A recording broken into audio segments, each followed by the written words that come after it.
Hello and welcome to the Disruptive Innovation Festival 2015. You're tuned in to the Circular Economy Fast Track session. And today we're going to be giving you an overview of what the circular economy is and why it might be of interest to you. This is a bit of a different format for us here today, so we really want to make it participatory. The circular economy is a topic that comes up a lot on the Disruptive Innovation Festival, and we've had some requests to have an overview of what it means, but we want it to be a discussion. So please do keep your questions coming in via the Google Hangout chat window, and also you can use the chat space at the bottom of the Disruptive Innovation Festival page.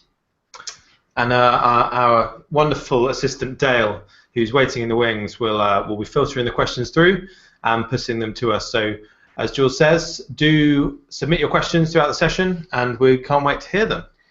Yeah, so just as we get the slide deck up, Joe's going to get that so you can view the slides. But as he's doing that, make sure you post any questions, big picture questions about what the circular economy is, but also you can tell us where you're coming in from. It's always great to see the global audience engaged in the Disruptive Innovation Festival. Should we get going? Yeah, let's kick off. So this is the first slide. Just talks more about what our current economic system looks like. So from a macroeconomic scale, you could characterize our economy as being linear. It is primarily taking materials and energy sources, making them into products and services, and those products and services are then consumed, producing a huge amount of waste. It's been a very successful model in many respects over the 20th century. And I think that it's interesting to note that it's basically optimized functionality and cost. It's very much looking at end-of-pipe solutions. At the moment, you can start hearing about the recycling that's going on, but very little is said about looking at the whole system and how to tackle it from a design perspective, making the products when they get to their end of life much more reusable within the economy. So, as we all know, the waste levels within the economy are currently chronically high, and this is something that we can start to maybe look at in a bit of a different way. So, what we've done at the Ellen MacArthur Foundation is we started to look at the economic opportunity that is currently provided, and within fast-moving consumer goods alone, we have estimated there is $3.2 trillion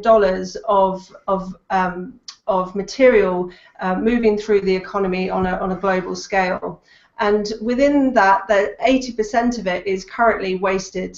It goes to waste. So within the 3.2 trillion, 80% goes to landfill or incineration, and we really talk about this in terms of it being a missed opportunity for the economy as it currently stands, but also if we start to rethink the whole system, we can start to look at how to make the system work more effectively for us in the long term. One of the points that we tend to make, and this is a graph here from that has been taken from the Swedish Resilience Center, and it really shows the socio-economic development since 1750s, and you can see this exponential trend in the growth of fertilizer consumptions, large dams, urban population. There's a huge amount of development. And that has lifted many people out of poverty and provided prosperity for some. But in terms of global population, it still has a huge amount of questions and indeed opportunity to provide more prosperity for the many. It's probably worth saying that for some, and I know this was my experience, the linear economy, or thinking about the economy as a linear model, was actually something quite new to me. And I guess I'd never really thought about how an economy that's linear would be a massive problem, really. But I think that's a feature of understanding the world based on the way that the world worked around the time of the Industrial Revolution, in which the linear economy worked quite well. But as you can see from a a slide like this, diagrams like this, perhaps the rules of the game have changed a bit. That mean that the linear model that, as you say, did bring a lot of people out of poverty and did provide prosperity for some, maybe it isn't. It's reaching the limits of its usefulness. Yeah, and I think this next graph is a really good representation of that, looking at the impact of that economic development on the living systems around us. So if you look at this, anything from the nitrogen to coastal zones, so surface temperature globally, carbon dioxide, these exponential trends have been going in one direction. And I think that typically in business today, we see a lot of these systems not internalized within the costs of our businesses. And so this is beginning to be challenged by NGOs and by businesses themselves to start to look at new legal structures such as B Corps, where they can actually start to change the way that they operate as private sector entities, and look at how that the direction that businesses take, still making profit, but also starting to incorporate a broader, more resilient business case that incorporates these essential costs which they are so reliant on.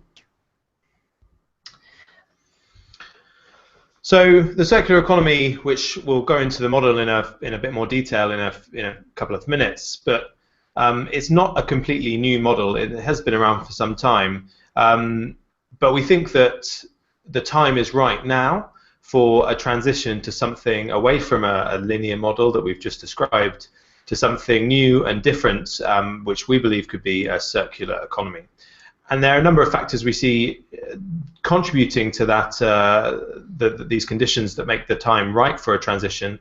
One would be resource constraints. So we know about the negative impacts of greenhouse gas emissions, but also around shortages of materials.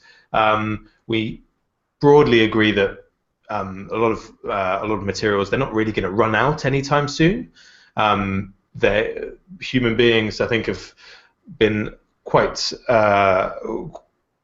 ingenious and applying new technologies to discover new reserves of oil or copper and so on.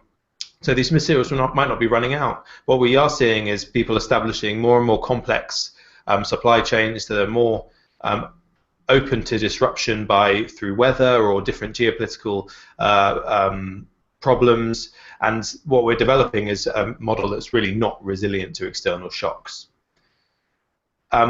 People are looking for more resilient investments for their portfolios. We believe that a business model that's founded on circular economy principles, perhaps one that owns the resources and that it uses and is powered by renewable energy, offers a more resilient investment than one that is founded on a throughput model. There's the emergence of a new consumer. I'm sure many of you have used business models that provide access over ownership, whether it's Zipcar or something like Airbnb, if it's someone making use of empty space in their house. There are hundreds and thousands of models out there where businesses are starting to make use of idle capacity, and users are paying for access to a service rather than the ownership of a product outright.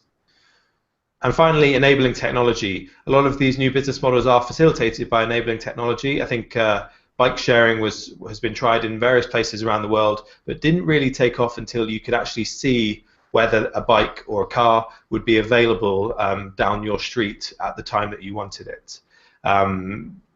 Also, enabling technology is being used for tagging and tracking technologies, so we're able to optimize the use of products and offer products as a service. So we're talking about the transition from a linear to a circular economy. So we have the take, make, dispose linear economy that we've just described for you. But what if we flipped it? We know that it's powered by fossil energy and produces large amounts of landfill and incineration.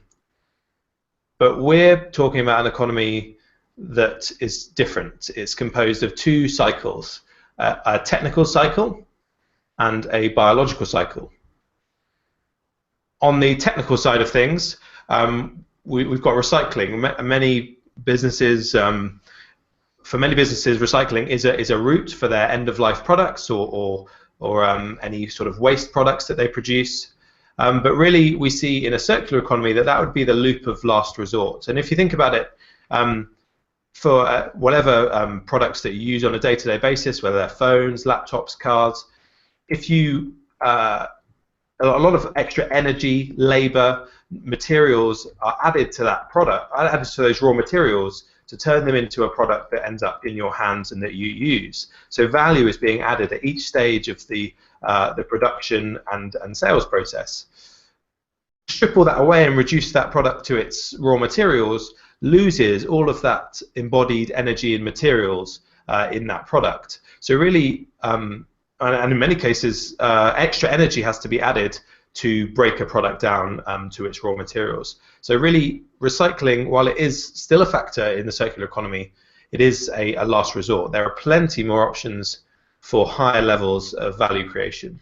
So going through these tighter loops of a circular economy, we've got refurbish and repair, shared redistribution through shared use schemes or performance economy schemes, and then maintenance. There's a general rule of thumb on the technical product side: if it's working okay, just leave it. So if you can design a product that can function for long periods of time, perhaps with some user maintenance or without having to ship a product around too much or replace too many parts, if there are pretty easy maintenance and repair practices that can be put in process for products, then that's where the value is to be had on the technical side of a circular economy. And just to answer our first question that's come in, where can you download a high-resolution version of the butterfly diagram? All of the foundations, Ellen MacArthur Foundation's graphics can be downloaded from our resource area on the website. So go to ellenmacarthurfoundation.org, go into the resources in the education area, and there's a whole graphics set there available for people to use within their own educational context or for their own learning purposes. And it's not this one, is it? It's, this is a kind of simplified version. There is a more detailed version. Yeah, and I mean, this diagram is described as the butterfly diagram, and Joe's only gone over one wing of that, so I'll let him carry on with the other wing. But before I do, just to mention, please do keep the questions coming in. We've really noticed on the Disruptive Innovation Festival that the most powerful sessions are the ones that are interactive, so keep the conversation coming. So the biological side of the butterfly diagram, or the circular economy system diagram, we're talking about a different kind of loops. So in the center there, you can see those three inner loops are what we'd call a biological cascade. And in that sense, we're talking about biological materials that can be cascaded through multiple applications to generate value at each stage. So one good example of that might be clothing. So we take cotton and turn it into a high quality shirt. This one is kind of medium quality, I'd say, but it's a fine shirt nonetheless. It can then be turned into, go through a number of different applications. So the current practice for lots of end-of-life clothing might be to just incinerate or landfill, but that really is a shortcut. You might get a bit of energy back, but there's plenty more you could do. So you could create rags or wipers out of that material. It could be shredded and used as a stuffing for furniture, and then it can also be used at a level down in automotive stuffing as well, or be used in insulation in the built environment. So rather than just taking that shortcut of incineration or landfill, we can get a lot more value out of the resources that are already circulating in the economy. And I think that going back to the earlier points that we were making about the broader macroeconomic picture here, This incorporates what we describe as a system level change. So it's about design, it's about engineering, it's about new business models, which will all be required to enable these shifts, so that the companies and whole governments can start to enable these more circular flows of material, energy, and information. Other sources of value on the biological side, we've got biochemical extraction. So there are certain biological materials from which we can extract valuable oils or chemicals before going through an anaerobic digestion or composting process. One example would be James Clark. Professor James Clark has done some research on extracting limonene from citrus waste. So I think his study was in Brazil. There's huge amounts of citrus waste from basically orange peel, and rather than even better than just putting that in an anaerobic digester or landfilling that waste, there's the opportunity to extract chemicals that can be used in other applications. So one thing, just on your point about business models, there are some businesses out there who thought they were, so that company probably thought they were just in the orange juice business, but before they know it, by looking at all the materials and all the resource flows that their business takes into account, before they know it, they're in the biochemicals business as well. And that's a nice point on this diagram, waste equals food. It's that shift in mentality to seeing waste streams as nutrient cycles or value streams for other businesses. There's a great question here that's come in from Sarah. In which loop of the butterfly diagram have you seen most progress or efforts being focused to date? That's a great question. I mean, one of the things that immediately comes to mind is we just had a session from Dr. Nabil Nazir from Rochester Institute of Technology in New York State, and he was talking about the remanufacturing area. He was saying how in remanufacturing, a remanufactured product costs half the amount than a new product. And a lot of that cost saving can be handed on to the user or the consumer. And we're starting to see this extended product life coming in different areas. I mean, Caterpillar is one of the great case studies, and we'll come on to some case studies shortly that talks about how remanufacturing can be done in a really interesting way in terms of how Caterpillar have actually started charging more for remanufactured products because they are so much more reliable, because all of the niggles have been addressed in that remanufacturing process. I'd say remanufacturing is one. The inner loops of the technical cycle, really talking about performance models, so paying for pay-per use rather than paying for the ownership of a product. There's some great examples that we'll come on to a bit later. I mean, the biological examples, they're there, but perhaps they're a bit less well known, or it's an area that's maybe a bit trickier to disrupt. But there are good examples, and we'll come on to them. Yeah, for sure. I think that one of the key things that we talk about at the Ellen MacArthur Foundation, we often get a question around, so what is the circular economy and where's this all come from? So just to reference some of the key schools of thought, the thought leaders that the foundation and its team have really drawn insights from. The whole butterfly diagram is based around a design philosophy called Cradle to Cradle, which Michael Braungart and William McDonough really came up with collectively, and that really looks at this separation of the two cycles of biological and technical, really focusing on the design aspects and the design requirements of these different cycles of materials. Janine Benyus, another great example of a thought leader in terms of biomimicry. How can we take insights from living systems and use them not just on a product level, like we've seen with the design of the front end of trains to make them faster, designed around a kingfisher beak. but also on a system level. In fact, you might say the circular economy itself is biomimicry, because it's looking to operate much more like nutrient cycle within an ecosystem, where they're transferred continuously like a metabolism, as opposed to they get kind of stuck in these toxic blocks, which is kind of what's happening a lot at the moment.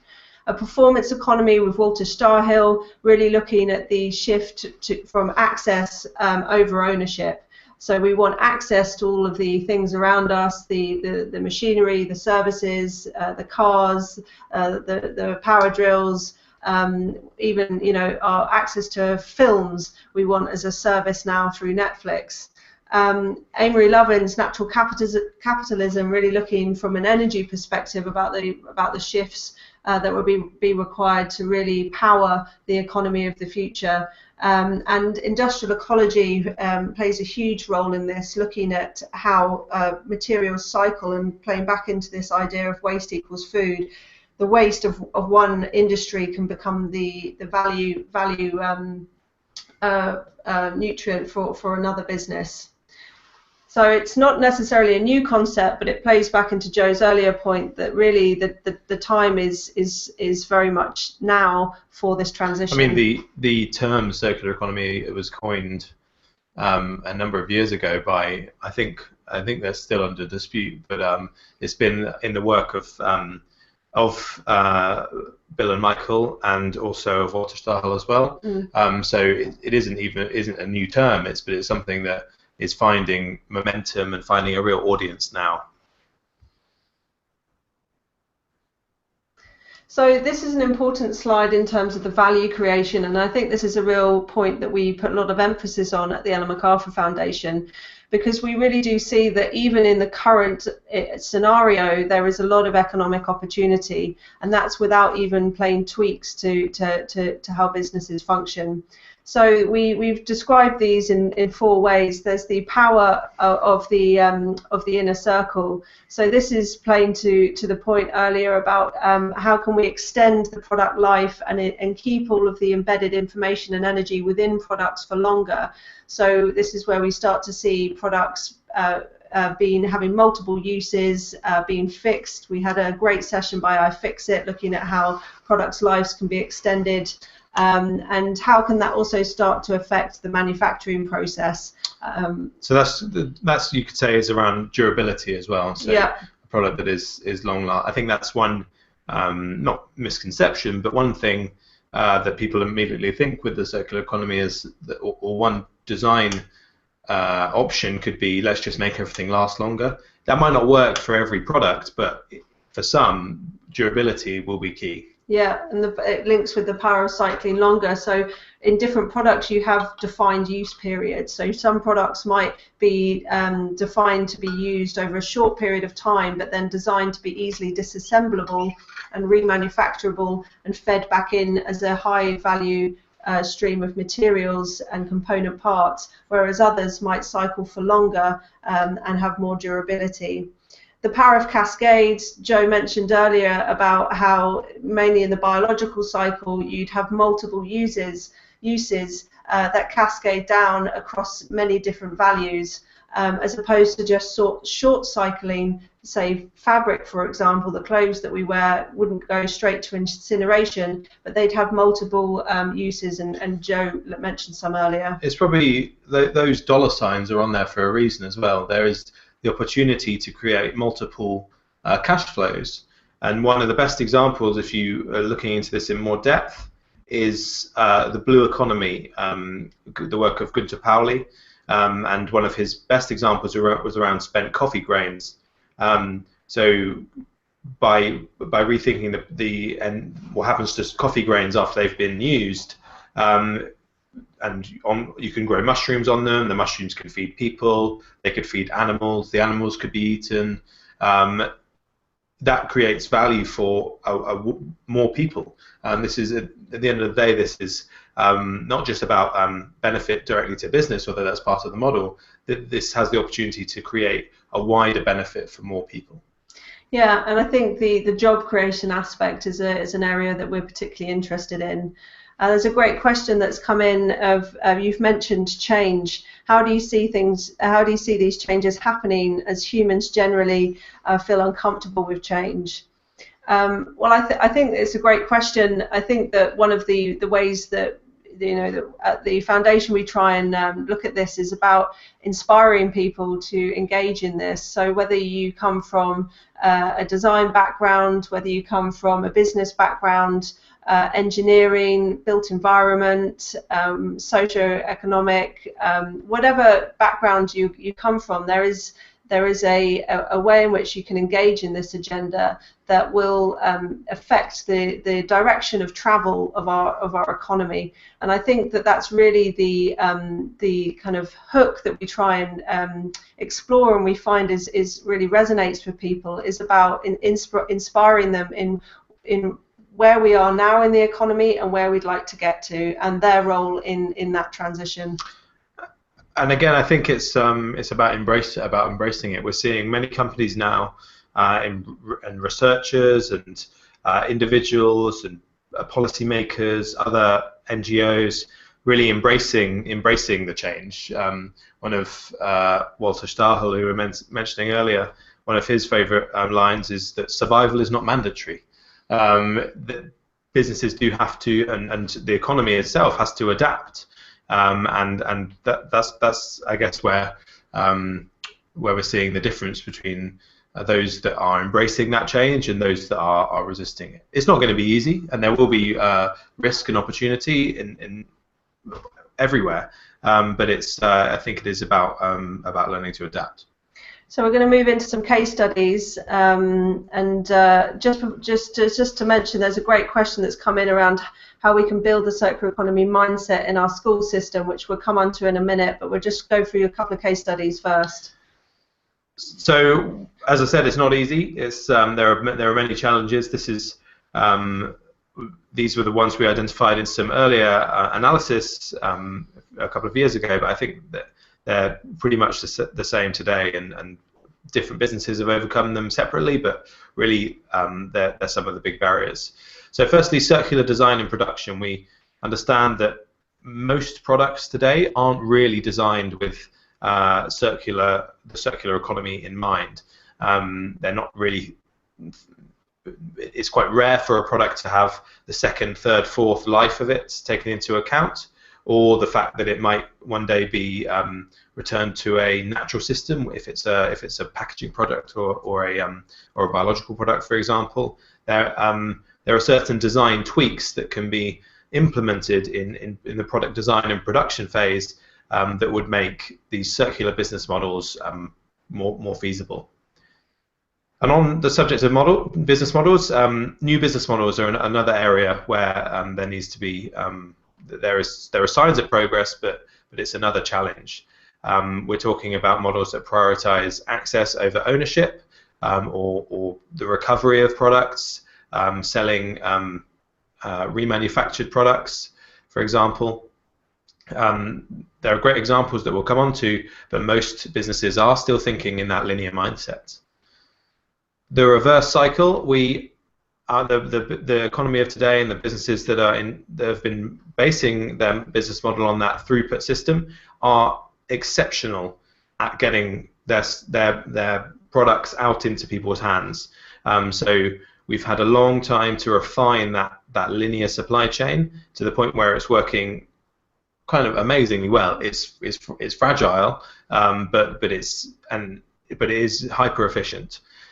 What we haven't mastered to the same degree, and we're not even close, is the reverse cycle. So getting products back is currently a bit of a messy process. Businesses will get their stuff back in dribs and drabs, usually in various phases of degradation. Some things will be maybe completely broken and only worth the material value. Some things with a few tweaks could be repaired.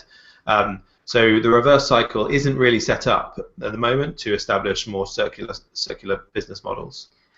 So, go for it. Well, I was just going to bring in these two questions. So Richard Williams was asking, what do you see as the biggest obstacles in getting industry to embrace the circular economy, particularly in product design and manufacturers? And I think what Joe's just gone through there are are areas which we see as kind of critical areas for change. But I think we talk a lot about linear lock-in. There's a lot of embedded cultural mindsets within all different sectors of the economy that have really enabled the current linear model to come about, and those mindsets really need to shift. So I think education and further professional development is key to this transition. You know, all of these areas that have been described here, whether it's about design, the business models, the reverse logistics and supply chain management, you know, all of these require people to think in terms of systems, and we talk about systems thinking quite a lot at the foundation, especially in our educational work, about how to see the broader picture, the macro, the macroscope, as it were, but also being able to then apply your specialism. And specifically in relation to design and manufacturers, you know, I think a good example of this is within a very fast competitive area such as mobile phones. It's very difficult for manufacturers to incorporate design for disassembly, reuse or repair when it will then have impact on the lightweighting or the slimness of products, for example. We had this discussion in the iFixit session the other day where they were saying, well, it's very hard for manufacturers to remain within their competitive advantage and not substitute some of those critical design features that us as buyers and consumers all demand. And it links to the question as well around how can we build circular economy mindsets into our school system, and it's a question very close to my heart. Because we do a lot of work in education here at the foundation. We have a whole team who works in that area, and we have a space at ellenmacarthurfoundation.org that provides open source resources, and we do a lot of work with the International Baccalaureate and United World Colleges to try and embed these system thinking approaches within curricula. But it's kind of another topic, so I won't go on about that. Well, so that's the enablers and favourable system conditions. Also, policy is an area that we've been looking at increasingly, and what can policy do to stimulate and provide the right incentives for businesses to operate in a more circular manner. So we're going to go into some case studies now. We see some great questions coming in. We're going to go through some case studies, but we will definitely get to your questions because they're excellent. So looking at the design aspects, this is a great case study that we use quite a lot. We had a headliner with the co-founder of Ecovative last year on Disruptive Innovation Festival. So this is using a byproduct from agriculture and binding it with mycelium, which is basically like a fungi growth. So it's a completely in that biological sphere. If you remember that butterfly diagram with the two sides, this is very much in that biological cycle. And so completely compostable packaging, which obviously today packaging is a massive waste stream in our global economy. And we can start to see innovations like this, which are really moving to scale. Dell is just one of the large international companies who's using Ecovative packaging, and it's a real innovation in this space, moving away from petrochemicals and polystyrene. Another example that we use a lot is Desso carpet tiles. So looking at the whole design aspects of the carpet tile, how can they be designed to move away from the bitumen-based to the carpet tile, and the yarn that's used with nylon 6, how can the yarn be captured from other industry waste streams from the use of nylon 6 and then fed back into the production of new carpets. Desso are really innovating in this space and do a huge amount of work to communicate their innovations and have a very open source approach to their work, and they're very worth looking up. These case studies and many more are available on the website open source at ellenmacarthurfoundation.org. So do click on them to read up more about the case studies themselves, and to also go onto the websites of these organisations. So Splosh is a great one in fast-moving consumer goods. You have the durable element that you keep, which is the Splosh bottle, and then this crazy little slug-looking thing that you put in. That's actually the concentrate. So it's addressing household cleaning products, and it reduces a huge amount of transportation energy requirements because you're not moving all of the water around. And you can simply go back onto your Splosh account and reorder your next concentrate when you need it. Put it inside your bottle and put in some warm water, and you've got your household cleaning product ready to go. It's an example we use quite a lot, and even for the use of the starch-based casing around the slug, there's a huge amount of green chemistry innovation in this, as well as the business models to create a stronger link with the users of this product. So really providing a strong service. And it's one where business model is driven product design. Yeah. So we talk a lot about design for circular economy. What might circular economy design products look like? Well, actually, the question is, in many cases, is what's the business model look like? Because that could define the product. So this was started by a guy who said it doesn't make sense that we buy durable bottles each time we want the stuff that's inside it, and the liquid inside, we use that in a few weeks, but the bottle we have filling up our home or recycling bin for much longer time. So how do you address that balance? And that led the design of the product. So talking about some new business models, last week, hopefully some of you caught the great headline act of Robin Chase, the co-founder of Zipcar, and this is one that I'm sure many of you are familiar with, the largest car-sharing company in the world. And as Robin was saying during the headline act, which you can catch up with if you did miss it, again, it doesn't make sense for a lot of people to have to buy all of a car. They might want to just buy half an hour of a car.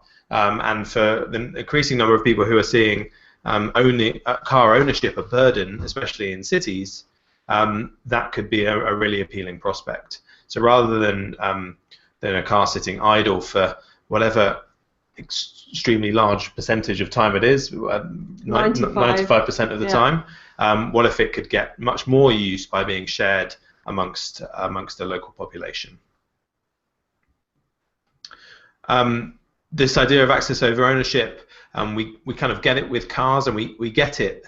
We understand it quite happily in other areas as well. So these models, Spotify, Netflix, LoveFilm, have been around for a while now, and what fascinates me is how quickly people transitioned from owning a big stack of CDs, well, records if you go further back, but owning physical media, to saying, hey, you know what, I can access that when I need it, but I really don't want it cluttering up my home. I think again that's a situation of shifting priorities. We smaller homes, people they don't want that clutter. They want the access.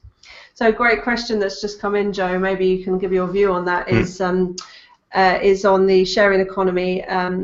So what about access over ownership in terms of the owners of the platforms themselves, such as Uber and Airbnb? Do you believe the owners of the platform should relinquish ownership? Well, thank you for that one, Jules. That's really really good of you. I mean, that is a huge question. It's one that many people are trying to grapple with. And firstly, I would say the session that you have to see is the Sharing Economy Redefined, which takes place on Thursday with Neil Gorenflo, April Rinn, and Michelle Bowens, and they will be grappling with pretty much this exact question. Yeah. It will be part of the discussion. I've seen Michelle speak as well, and I would highly recommend viewing that session. One thing I would say is that I actually can't see it not going down that route. If you think, so you mentioned Uber and Airbnb. These are new companies, and they're already coming under intense scrutiny for the way that they've been operating in some areas. Yes, the convenience and the service is for the customer is often pretty good. I've used both those services, and I think I've had a much better time compared to the status quo models. But the negative impacts, we know they're really significant, and I'm predicting, I would imagine that more open platforms with ownership by the users would be something that we'll see more and more of. Just while it's on screen, this is another performance model. So this is the offices of an architect in the Netherlands, Rauw Architects. Thomas Rauw went to Philips and said, I'm building my new office. I need some light, but I don't want to buy light bulbs and fittings and things like that. I just want to pay for light. So I want to buy 240 lumens or whatever it was per month for my workers. But if you need to do that with a smart bulb or a sensor or anything like that, don't really care.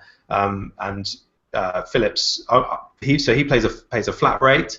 Philips pick up the energy bill. So not only is it in their interest to reduce the energy costs and make it a smart, efficient system as good as it can be, but they also maintain ownership of those components. So perhaps when it's done in this building, it could shift to another one and have a second, third life. And then the materials could be recovered when it can't be used anymore. So they've turned this into a model called Paper Lux, and they're using it in many different areas around the world. Yeah. We've just got a couple of minutes left now, so we'll just go through the last case studies and then try and address some of the questions coming in. Mazuma Mobile, company in the UK that will give you money for your old mobile phone. Doesn't sound revolutionary, probably because we've all used similar systems. And it isn't really a good example of circular economy. What it is a good example of is the value in unused stuff. So we've probably all got a few mobile phones like those in the picture knocking around at the back of our cupboards. There's an extreme amount of value left in those components. So Mazuma started offering money for them, filling this gap in the current intensely wasteful linear model. Renault, they've been remanufacturing components such as gearboxes, turbochargers, and drivetrains at their factory in Choisy, just outside of Paris. It's their most profitable factory. The numbers stack up both economically and also in water usage, chemical usage. So remanufacturing components, I mean, automotive is a great example, offers a multitude of benefits. The products go out with the same warranty as a new part, because that's what remanufacturing is, returning a component to its as new quality. So if remanufacturing is your thing, then I definitely recommend checking out the session that happened earlier today. It'll be up online as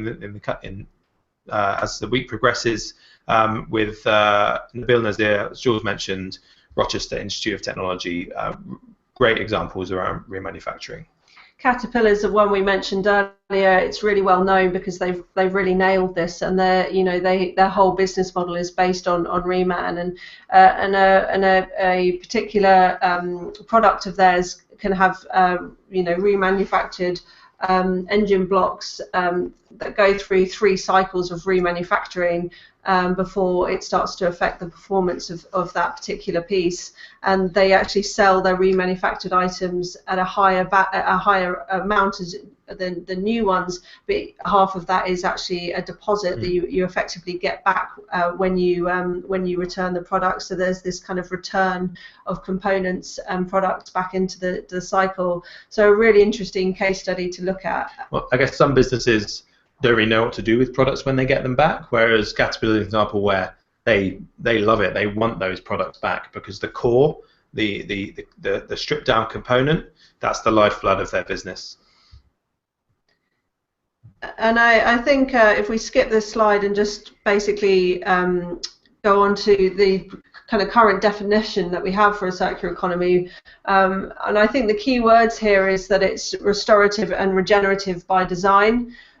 So we are going right back to the design, right down to the molecular level, to the product and component level, and we're aiming to keep components and materials at their highest value and utility at all times. And I think that's a really, really important point. And you've obviously got this distinction between the technical and biological cycles. ultimately, the circular economy is about capturing the opportunity, and I hope that people have found this fast track session useful. There will be another fast track on Monday next week at around 7:30 GMT. So if you found this helpful, there'll be 2 other people from the foundation. So do join that. We've had lots of questions. Loads of questions. I wonder if we've got time to address a couple. We're just gonna see if there's if we're going to encroach on another session's time, because the diff is packed with presentations and workshops and others, as you know. But maybe we could pick up 1 or 2 of these, or if not, we can transfer them over to the Diff Cafe, where we can gather and answer some more of the questions. Yeah, I mean, just until we get kicked out. So there is a question here about will manufacturers respond to the market, and how do we help consumers understand the benefits? We've got a few sessions on this during the diff, actually, looking at, what does this mean for the consumer, and I think it's interesting, because ultimately the consumer wants to know that they're getting a better product at a better price, and that's really what we want to be able to communicate at the point of sale. I think that the subsequent benefits of the circular economy, we hope to become clearer and clearer as consumers through platforms like this, and through the kind of shifting view of the economy and how the economy functions is happening. There is a kind of growing momentum behind consumer trends and what consumers are buying around, but primarily the research is still that it's cost and convenience that are the primary drivers to buying, and so those are what we need to get across, is providing a better service at a better price. We've got many industrial silos are stuck in the operational mindset. How can we find time to think? That's a nice question. Well, I think that we talk a lot about siloed approaches being part of the whole linear lock-in, the linear mindset, and we very much encourage what we describe as systems thinking. So being able to take a big picture, systems level view of the economy, and being able to see the direction of travel that you ultimately want the economy to go in, or that you ultimately want your business to go in. And if that is restorative and regenerative, then that really affects the decisions that you're making in individual products and their design, but also in the whole structure of a business. We've got the luxury of a few more minutes, so we'll work through some of these questions because they're so good. So Forest Green Maltz has said, if we go for durability, there would be less goods sold, which equals less profit, equals less work for employees. The change in economic models will cause significant hardship. How do you see this working out? Well, couple of points there. One would be, it is if we go for durability, because durability, as we said earlier, might not be the only option. There are many different types of products with many different options in terms of whether they have a short or long lifespan.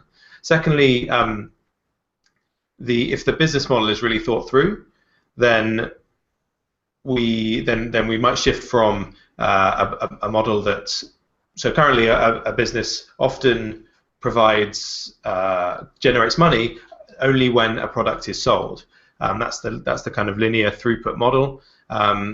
Some people would argue that there's an element of designed obsolescence built in, because if I make washing machines, for example, it's in my interest for someone to come back in a few years' time to buy another one. If we shifted the whole business model to a system whereby value is created not just through that one-time sale, but over more of a performance model, then there could be a completely different way of a company generating value. We've got a few more questions here. Could you say more about how the circular economy as a systems level change rather than conventional, conventional incremental subsystems change, such as, sorry, it's quite small. Products or businesses? Products or businesses. Do you want to take that one? Well, seeing as you've...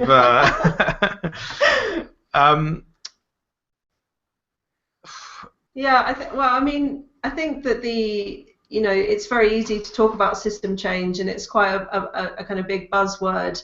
But I think that ultimately what we see happening is that there is changes in small to medium-sized businesses, there's changes in large multinational businesses, and so, you know, as with an understanding of complex adaptive systems, it's many iterations and changes within the system that are shifting the whole direction of that system. And I think that complex adaptive systems as a topic is particularly interesting when trying to understand system change and understanding how to influence whole systems. It might also be the case that there are some things that that can be done. Some progress can be made in small increments. So a business can become a bit more circular, or a business could become fully circular, if that's a thing. So some progress can be made, but there are some challenges that are just too big to be addressed by one entity alone. It's actually a focus of some work that the foundation does, called Project Mainstream, which works on some of these issues. And one example would be plastic packaging. So we know that tackling the plastic packaging waste problem is an almighty task. It's not just about one manufacturer changing the way its plastic works. That needs to be integrated across a very complex system, taking into account how cities work, and collection systems in cities, chemistry, packaging design, collection, branding. It's a very complex issue. So there are, I guess there are two approaches, and some progress can be made on some of the perhaps smaller challenges, but some will require a complete systems approach. If you want to know more about systems level change or complex adaptive systems, you can catch up on Arizona State University's session that we had last week, which really looked at one of the conferences that they'd run. I'd also recommend looking up Thomas Homer Dixon, who writes a lot in this space and is particularly interesting on looking at how systems function and how we can view systems and learn how to influence them more effectively. Question here, another one on Airbnb. So what is the view on the San Francisco vote on Airbnb tomorrow? So residents are due to vote on whether to limit short-term rentals to 75 days a year, and removing those that breach those rules. I mean, again, I'd say that's a great question for our panel on Thursday, Sharing Economy Redefined session. So bring it over there. That will be fantastic. I'd love to know what April and Neil and Michelle think. In terms of my view, this, I mean, is somewhat expected. We know that Airbnb in itself has a number of positive effects. So having in its purest form a home that's set up to run as a home, and genuinely makes use of idle capacity. There's empty space that could be filled by someone who needs a place to sleep. Is a more effective use of resources than setting up a huge building just to run as a hotel. So there are some benefits. It also can revitalize some areas of a city, whereas hotels tend to be very central in the commercially successful areas already. So there are some benefits, but we know that there are certain players who have almost gamed the system a bit. They've got multiple houses on there. Some have hundreds of properties on there. Some people buying a second home so they can generate a lot of capital from Airbnb because it's a popular and well-used platform. So these sorts of reactions are to be expected in a way. With such turmoil and disruption, there's going to be a reaction like that. And I think that it really raises the important point that people like Rachel Botsman and April Rinn are talking about, which is the direction of this kind of sharing economy, collaborative economy. I think these platforms were set up with a vision in mind, and I think that they have transformed in this space, and it makes me think of a quote of one of the students on one of the postgraduate fellowship programs that we run, the Smith-McArthur Fellowship, who talked about the circular economy being something for everyone, not everything for some.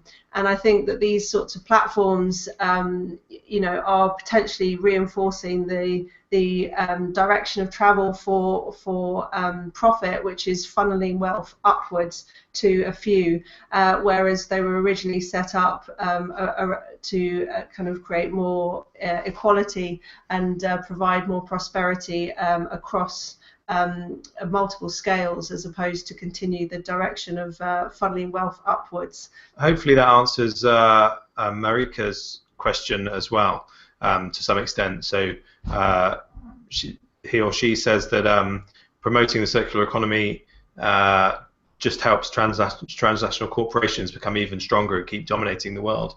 I think there's big companies have been under perhaps the threat of kind of resources and so on. They've been quite quick to respond to the circular economy momentum. But really, as you were just saying, Jules, if we develop a circular economy in the right way, then there's and follow some principles, then there's an opportunity to develop an economy that works at many scales. And you were mentioning about how an circular economy is a biomimetic approach. Well, there aren't many systems in many natural systems, living systems, that funnel value upwards, as you were just saying. So if you look at something like a forest or a coral reef, it works at many scales. There aren't just big trees. There are some big trees. There are some smaller foliage. There are different animals and different processes going on. So there is. We could just keep. This could just serve big businesses, but I think the important thing is to continue developing a model for an economy that benefits many rather than just few. And I think the thing that inspired me to get interested in the circular economy was that it provided a direction of travel for the economy. After doing a degree of studying in this space, I felt quite paralysed by the global issues that we can all kind of very much stay up to date with on a daily basis. And the thing that inspired me personally is the way that this provides a kind of coherent direction of travel for the economy. And it's not fully formed. It's conversations like this, and it's conversations that are going on throughout the 3-week Disruptive Innovation Festival that help to feed and inform the direction of travel that we collectively want the economy to go in. And I think that through the internet and through this connectivity that we now experience internationally, we really can have an impact on that direction of travel, and that I find particularly inspiring.